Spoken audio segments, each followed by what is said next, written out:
जय श्री कृष्णा। धार्मिक व्रत कथा में आपका दिल से स्वागत है। आज हम सुन रहे हैं महादेव की एक प्यारी सी कथा। सोने का थाल। एक नगर में भगवान शिव का एक भव्य मंदिर था, जहां हर वर्ष दूर दूर से भक्तजन शिव जी के दर्शन के लिए आते थे। श्रावण का महीना था। दूर दूर से कांवड़िया कांवड़ लेकर भगवान शिव को जलाभिषेक करने के लिए आए हुए थे। मंदिर का परिसर भक्तों की भीड़ से भरा हुआ था। तभी अचानक आकाश में बिजलियां हुई और सोने का एक थाल उतरा। उसी के साथ एक भविष्यवाणी भी हुई, जो कोई भगवान शंकर का सच्चा भगत और प्रेमी होगा, उसी को ये थाल मिलेगा। मंदिर के परिसर में उपस्थित सभी लोग ने यह भविष्यवाणी सुनी और धीरे धीरे सभी इकट्ठे हो गए थे। जो लोग मंदिर की व्यवस्था देखते थे, उन्हें तो पूरा विश्वास था कि वह थाल हमें ही मिलेगा, इसीलिए वे सबसे आगे जाकर खड़े हो गए थे। सबसे पहले एक पंडित जी आए और बोले, देखिए, मैं प्रतिदिन महादेव का अभिषेक करता हूँ, अतः मैं ही भोलेनाथ का सबसे निकट हूँ और प्रेमी हूँ और भगत हूँ, इसीलिए थाल मुझे मिलना चाहिए। इतना कहकर पंडित जी ने थाल उठाया। जैसे ही पंडित जी ने थाल उठाया, थाल पित्तल का हो गया था। यह देखकर पंडित जी बड़े ही लज्जित हुए। उन्होंने थाल यथास्थान पर रख दिया और वहां से निकले गए। इसी प्रकार वहां उपस्थित सभी पंडितों ने खुद को आजमाया, लेकिन शायद उनमें से कोई भी सच्चा भगत नहीं था। उन्हें भी थाल यथास्थान पर रखकर वहां से जाना पड़ा था। इसके बाद में एक नगर के राजा का आगमन हुआ। राजा साहब आगे आए और बोले, मैंने महादेव के मंदिर में बड़ी भारी दान दक्षिणा दी है, इसीलिए ये थाल मुझे ही मिलना चाहिए। इतना कहकर राजा आगे बढ़ा और थाल उठाया। जैसे ही राजा ने थाल उठाया, तांबे का थाल तो हो गया। ये देखकर महाराज भी लज्जित हुए और थाल यथास्थान पर रखकर वहां से चले गए। इसके बाद में इसी तरह एक से बढ़कर एक दानी महात्मा भगत पधारे। थाल उठाया, लेकिन किसी के हाथ में कुछ न मिला। लेकिन सोने का नहीं रहा, तांबे में बदल गया।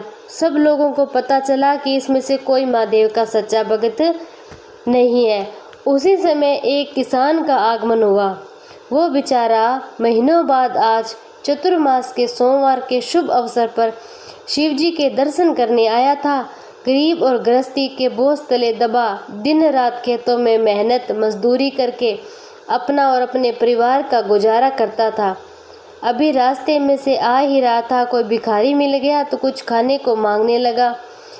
इस किसान को दया आई और अपने खाने के लिए जो खाना लाया था, उसने उस भिखारी को दे दिया। थाल के बारे में इसने भी सुना था, लेकिन इसने उसको कोई ध्यान नहीं दिया। सीधा मंदिर में गया और महादेव का पूजन करके बाहर आ गया। परिक्रमा करके जाने को हुआ, तभी पीछे से व्यक्ति बोला, भाई, तुम भी थाल को उठा देख लो, हो सकता है कि तुम सच्चे भगत हो जिसके लिए थाल आया है। किसान को लगा वह व्यक्ति उसका मजाक बना रहा है। किसान ने हंसते हुए कहा, भाई, मैं तो कभी कोई पूजा पाठ भी नहीं करता, महीनों में एक आध बार मंदिर आ जाता हूँ, मैं कार्य का सच्चा भगत हूँ। वह अजनबी बोला, भाई, हम तो देख चुके हैं, हमारी भक्ति तो कोई काम की नहीं, अब तुम भी अपना हाथ लगा कर देख लो। सोने का थाल मिले न मिले, किंतु पता चल जाएगा कि तुम्हारी भक्ति में कितनी सच्चाई है। लोगों के बहुत आग्रह करने पर आखिर वे उस भोले भाले किसान ने जाकर उस थाल को उठा लिया।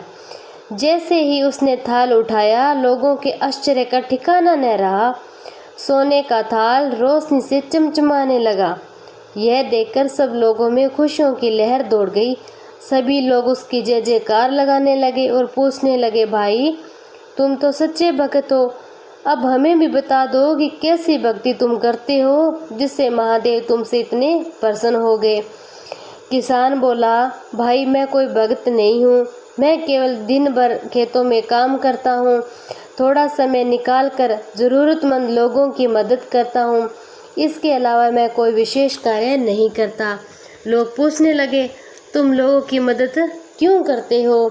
हंसते हुए किसान बोला, सुकून सुकून के लिए मैं दूसरों की लोगों की मदद करता हूँ। दूसरों के चेहरे पर मुस्कान देखकर मुझे जो आनंद और खुशी मिलती है उसे शब्दों में बयान नहीं कर सकता। शायद यही कारण है कि महादेव मुझसे खुश है। इसीलिए हमेशा याद रखें, सत्कर्म का आरंभ में भी आनंद होता है, अंत में भी आनंददायक होता है। दुष्कर्म का आरंभ भी दुख होता है और अंत में भी दुखदायक होता है। आप सैकड़ों मील की यात्रा करके भी दूसरों का दिल दुखाते हो तो आपकी वह तपस्या, साधना, महादेव का दर्शन धूल के बराबर है। हर हर महादेव, शिव शंभू। जरूर बताना। सनत कुमार ने शिव से कहा, हे भगवान, किस व्रत करने से अतुल सौभाग्य होता है तथा प्राणी पुत्र और पौत्र, धन और ऐश्वर्य प्राप्त कर सुख को भोगता है, तो हे ईश्वर, मुझे उन व्रतों में उत्तम व्रत को कहो। यह सुनकर ईश्वर ने सनत कुमार से कहा, हे सनत कुमार, त्रिलोक प्रसिद्ध दुर्गा गणपति नाम का व्रत है। इसे भगवती पार्वती ने श्रद्धा से किया था, जो कि श्रावण मास के शुक्ल पक्ष की पवित्र चतुर्थी के रोज पापों को नष्ट करने वाले इस व्रत को करो। चतुर्थी के रोज एक दंत गज के तुल्य मुख वाले गणेश की प्रतिमा का निर्माण कराकर सिंहासन पर बिठाकर स्थापित करो। उस सिंहासन में हुआ बिछाकर तांबे के कलश पर स्थापित करें।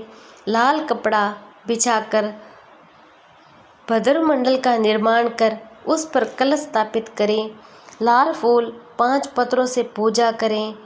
अपामाक, शमी, दुर्वा, तुलसी, बिल्वपत्र, ऋतु काल में होने वाले अन्य फूलों से नाना प्रकार के फल आदि नैवेद्य रख 16 उपचार से गणेश की पूजा कर यह प्रार्थना करें, इस निर्मित प्रतिमा में विघ्न का आह्वान करता हुआ यहाँ कृपा निधि आवे। हे उमासुत विश्वन्य व्यापिन, हे सनातन, आपको नमस्कार है। मेरे विघ्न की राशि को नाश करें। हे स्नान के लिए सब तीर्थों को जल स्वीकार करें। सिंदूर केसर से रंगीन आपके लिए 2 वस्त्र दिए हैं। हे भगवान, आप स्वीकार करें, आपको नमस्कार है। लंबोदर देव, इस चंदन को आप स्वीकार करें। हे सुरश्रेष्ठ लाल चंदन चर्चित, मैंने भक्ति से इस अक्षत को चढ़ाया है। हे सुरश्रेष्ठ, इसे आप स्वीकार करें। लोगों के अनुग्रह के लिए तथा दानवों के यथार्थ यह आपका अवतार है। हे भगवान, प्रसन्नतापूर्वक इस धूप को आप स्वीकार करें। गणना, इस वैदिक मंत्र से लड्डू आदि चतुर्विध अन्नों को और खीर, लड्डू आदि नैवेद्य, कपूर तथा इलायची युक्त पान आदर से मुख में रखने के लिए दे रहा हूँ। हे गौरीपुत्र, हे गजानन, मेरे व्रत आपके प्रसाद से परिपूर्ण हो।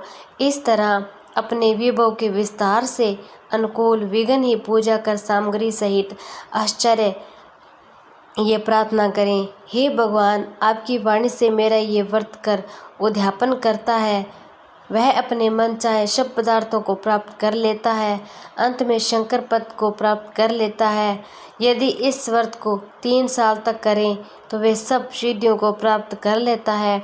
और सनत कुमार, मैंने वह गुप्त दुर्गा गणपति व्रत आपसे कहा है, यही सर्वोत्तम, इससे सुख और सुख की इच्छा वालों को करना चाहिए। हर हर महादेव।